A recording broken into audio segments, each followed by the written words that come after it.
중국의 이 정치국 상무위원 7명밖에 없는 정치국 상무위원으로 중앙기율검사위원회 서기, 즉 중국의 공안, 부패수사 등을 총담당하는 왕치산이 제가 엊그제 이야기를 했습니다마는 최종적으로 19차 공산당 대회에서 서기 자리에서 물러나고 상무위원회에서 떠나기로 했다는 겁니다. 이 사람이요, 나이가 있음에도 불구하고 그동안 중국 사회에서 관직에서 물러나는 나이를 그 정해놓은 관례를 무시하고 유임을 시켜서 한마디로 시진핑이 자신의 오른팔로 부패 청산한다면서 이 자신의 정적들을 다 제거하는 방향으로 가려고 했는데 당내 저항에 부딪혀서 인사구상이 무너졌습니다. 일본의 아사히 신문은 시진핑이 그동안 권력 기반을 착실히 다져왔으나 왕치산 처우를 놓고 공공연히 드러난 당내 반발을 고려해 전국을 신중하게 운영해야 되는 상황이 될 가능성이 있다고 지적을 했습니다. 엊그제 제가 왕치산이 시진핑 측근인데 물러날 가능성이 높다고 했더니만 어떤 사람이 또 댓글 달았어요. 무슨 소리냐, 시진핑하고 왕치산은 이 파가 다르다. 참, 제가 진짜 이 대중들이 정말로 문제가 있다고 봅니다. 자기 의견을 피력할 때는 최소한의 상식을 좀 가지고 이야기를 해야죠. 자, 이 왕치산, 시진핑의 손과 발 노릇을 다하고 지저분한 일을 다 도맡아 왔지요. 시진핑 지도부가 출범한 이래 2012년 중앙기율검사위원회 서기로 거물정치인 비리를 잇따라 적발하면서 시진핑 권력 강화를 뒷받침했습니다. 상무위원 중에서 7명 중에서 당 서열은 6이지만 사실상은 시진핑 다음에 2인자였습니다. 그래서 그가 물러날지 관례를 깨고 계속 있을지는 시진핑 체제의 앞날에 중요한 방향계 역할을 한다고 다들 주목하고 있었습니다.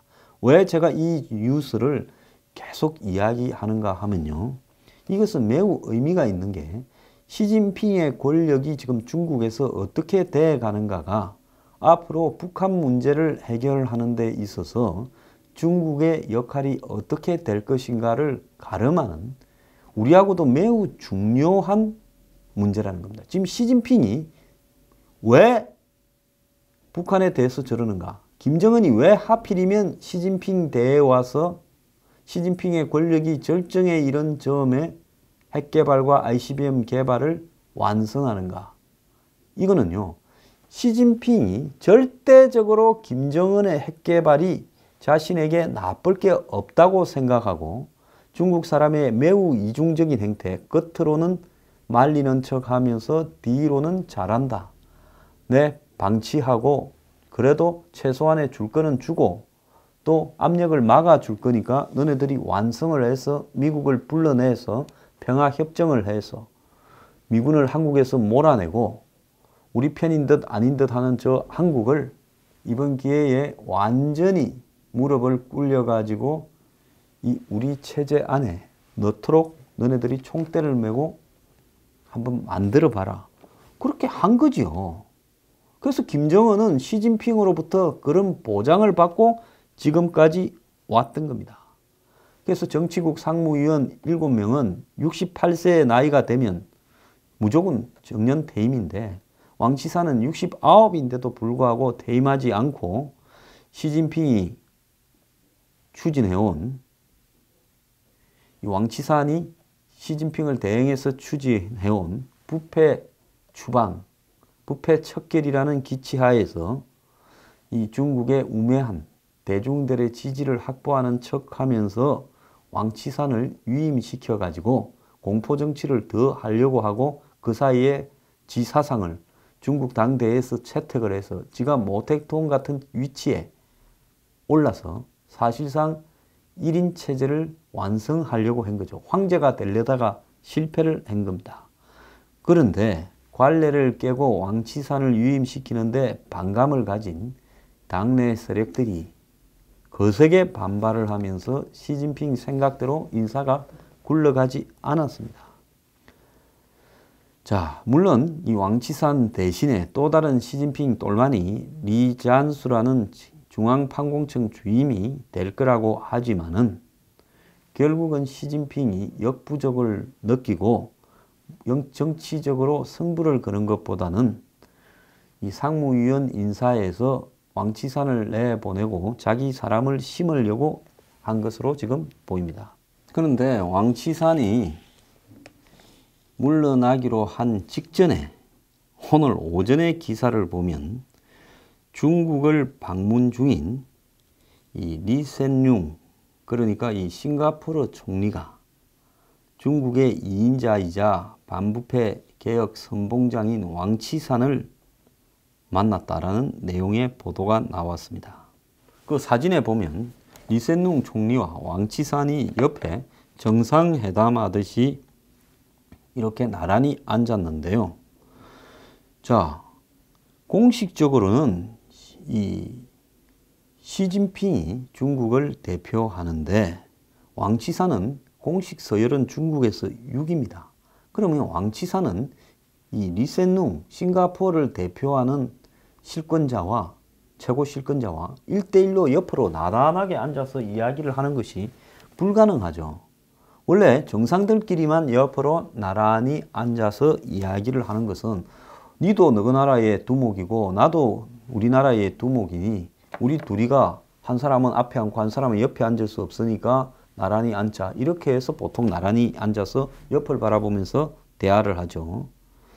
자, 그런데 이 싱가포르도 지금 반부패에 있어서는 한가닥 하는 나라인데 결국 리센룽 총리도 화교 출신이고 이 인종적으로는 중국 사람이죠. 싱가포르의 주류는 화교가들이 지배하고 있는 화교 국가입니다.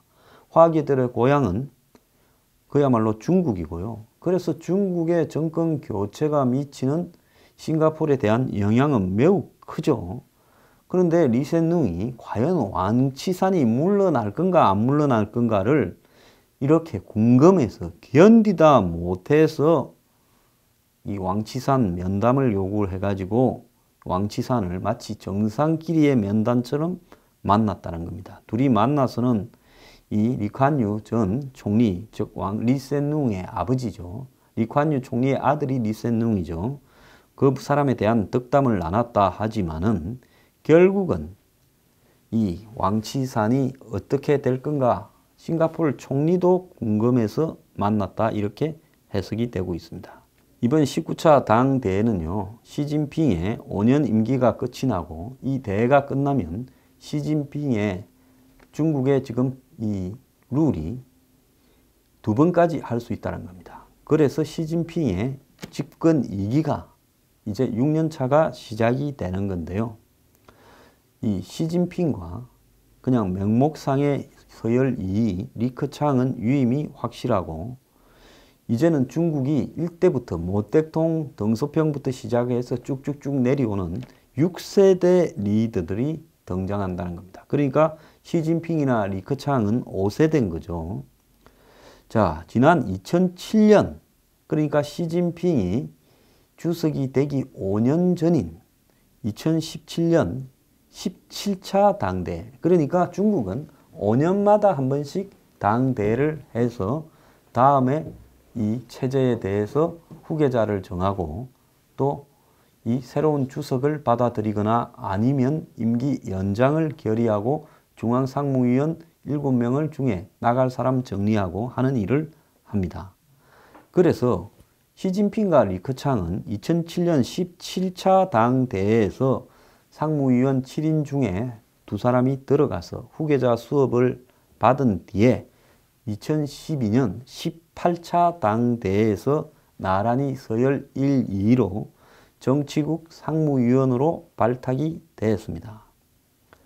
자, 그런데 두어 달 전만 해도 광둥성 당서기 하는 후춘하나 현 이 충칭시 그러니까 중경 서기인 순정차이가 시진핑의 뒤를 이을 거라고 하는 데 대해서 이견이 없었습니다.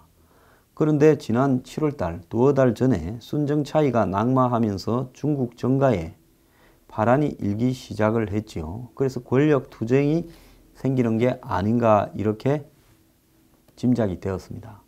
중국은요, 이 중정치국 상무위원회 유력한 후보들을 주요 도시나 성에 서기를 시키죠. 당서기를요. 시장은 별도로 있고 서기는 별도로 있습니다. 시진핑도 중앙에 입성하기 전에 상무위원으로 절강성에 당서기를 했죠. 중국에서 가장 중요한 이 항주 또 상해 근처에 있는 절강성 당서기를 했습니다. 그런데 시진핑이 이 순정차이를 낙마시키고 순정차이 자리 충칭시 당서기에 한마디로 자신의 또 다른 신복 천민ը를 임명을 했습니다. 이 사람은요, 중앙위원입니다. 중국에 보면 중앙위원이 이 100단위로 있고, 그 다음에 정치국원이 제가 이야기하지 않습니까? 20몇 명인가 있고, 25명 안팎으로 있고, 그 다음에 정치국 상무위원이 7명이 있습니다. 그래서 이 중앙위원이던 사람이 졸지에 정치국 상무위원으로 지금 가는 거 아니냐라는 이야기까지 나오는데요. 어차피 자기 사람 후춘화나 순정차이 둘 중에 하나는 포기하고 한 명을 밀어 올려야 되는데, 이 후춘화는 이 공산당 청년단 공청단의 대표 주자로 리커창 총리의 지지를 받고 있으니까 이 순정차이를 비리 혐의로 낙마를 시킨 뒤에 지금 이 천민어를 한마디로 이 상무위원으로 밀라는 겁니다. 그래서 정치국 위원은 25명인데 중요 지방의 한마디로 지도자 6명이 여기에 포함되는데요. 여기에 중요 지방이라고 하면 베이징, 텐진, 상하이, 충칭, 광둥, 신장 등 6곳입니다. 이들 지역에서 당서기를 맡으면 이 정치국은 25명 안에 들어가기 쉬운데, 천민어는 좀 변두리였던 귀주, 구이저우에서 충칭으로 이동을 하면서 당서기가 되면서 정치국원에 올라가면서 이번에 상무위원이 되는 거 아니냐, 이렇게 이제 예상이 되는데, 그 대가로 시진핑은 지금까지 다 오랫동안 써먹었던 넓은 왕치산을 포기하고 이제 젊은 천민어를 이렇게 임명하려는 겁니다. 자, 그래서 이 후춘화 천민을 둘이가 상무위원회에 들어오는데, 이번에 이 후춘화는 리커창이 밀고 이 천민을은 이 시진핑이 미는데 천민을이 우세할 거다, 이렇게 이제 이 전망이 됩니다. 그런데 현재는 이 후춘화는 이 강태민 전 주석, 이 정징홍 국가부주석, 후진타오, 온자보 등이 강력한 지원을 하고 있고, 또 후춘화가 현재 공산당의 당무를 맡고 있어서 이 실질적으로 황태자 수업을 하고 있는 사람처럼 지금 전망이 되고 있습니다. 그래서 시진핑 2기에 정치국 상무위원 7명을 전망을 하면 시진핑, 리잔수, 천민을 등 시진핑 계열 3명과 리커창, 왕양, 후춘화 등 공청당 계열 3명과 이 장쩌민 계열이자 지방 대표인 한정희 캐스팅 보트를 이렇게 가지고 있는 그런 상황이라고 보는데요. 이제 이런 상황으로 보자면 시진핑이 자신의 내심대로 또 5년을 2022년에 더하는 3년임은 없을 거라고 보입니다. 자, 어쨌거나 아무리 뭐 이런저런 이유로 분석을 해도 시진핑의 권력은 이번에 19차 공산당 당대회를 기점으로 한계가 드러나서 이제 입증이 되는 겁니다. 부패 척결을 5년 동안 하면서 정적을 제거하려고 했습니다마는 많은 정적을 제거했지만 시진핑도 꼭 지 뜻대로만 되는 게 아닙니다. 자, 이런 상황에서 시진핑이 이제 임기가 5년으로 한계가 되어 있는데, 이 북한의 김정은에 대한 시진핑의 전략도 조금은 바뀔 수 있는 소지가 있고요. 시진핑 남은 5년 하에서 중국 경제가 이 수직 하강을 하게 될 가능성이 많습니다. 그동안의 부패 척결이라는 이름으로 감추어 온 중국 경제의 저성장이 그 휴유증이 본격적으로 나타나고 제가 삼경 1,500조 원 한국 돈으로 따졌어요. 어마어마한 중국에 감추어 둔 기업과 공기업, 지방단체 등의 어떤 부채가 터져나올 가능성이 매우 유력해지고 있습니다. 자, 우리가 과거에 소련이 무너지면서 소련 안에서 여러 가지 쿠데타가 일어나고 내부 충돌이 생기면서 소련의 시스템 자체가 무너질 때 동구권이 전반적으로 전부 국경이 무너지면서 동독부터 헝가리, 체코, 폴란드 같은 나라의 국민들이 서방으로 탈출을 하고 그리고 독재자들이 그걸 통제할 수 있는 어떤 군이나 경찰에 대한 통제력을 상실하면서 수십 년 동안 2차 대전 후에 강경하게 유지되어 오던 공산주의 일당 독재가 동구권 전체에서 무너져 버리고 그 종주국인 공산주의 종주국인 소련이 해체되어 버리면서 연방이 10여 개 이상의 나라들이 독립을 하고 더 나아가서 이 러시아라는 이 과거의 러시아 공화국 소련 연방 안에 이 별도의 나라로 독립을 하면서 공산주의를 청산하게 되고 그것이 결국은 동독의 몰락을 가져와서 동독이 과거 구공산당 일당 독재를 청산하고 자유선거를 해서 새로운 총리를 뽑았는데 그 총리가 서독하고의 통일을 찬성하고 이 부분에 대해서 러시아가 더 안 된다고 방해하지 못하면서 결국은 프랑스나 유럽 나라들이 사실은 내심으로는 원하지 않던 왜 독일이 강해지면 다시 2차 대전이나 1, 2차 대전 같은 일이 일어날까 봐 두려워했죠. 1, 2차 대전은 다 독일하고의 싸움 아닙니까? 그런데 결국은 독일이 통일을 이루었습니다. 우리도 김정은이 무너질라 하면 중국의 일당 독재가 흔들려야 되고 중국 내부의 그 경제가 이렇게 문제가 생기기 시작하면서 중국이 한마디로 무너져 가고 그러면서 중국 곳곳에서 중국 인민들의 반란이나 항의가 시작되고 중국이라는 거대한 한나라 같지만은 수십 개의 민족으로 이루어진 저 거대한 땅에서 균열이 시작될 때 김정은은 버림을 받게 되고 저 체제는 더 이상 견디지 못할 겁니다. 그래서 제가 지구전, 장기전을 이야기하는 건데요.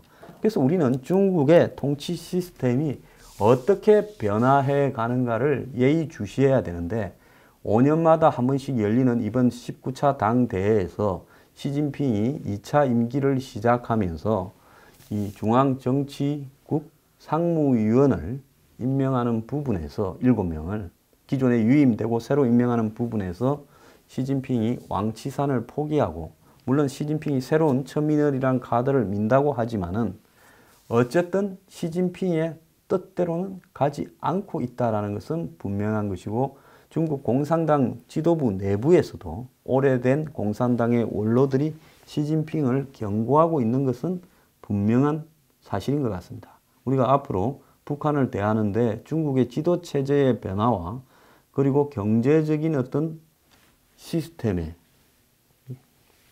이 붕괴, 문제 발생을 예의주시해야 된다는 겁니다. 그래서 우리가 시간을 최대 5년만 끌어도 북한의 핵 문제는 해결할 수 있다고 저는 보고 있습니다. 중국의 경제 그렇게 오래 버티지 못할 거라고 보고 있습니다.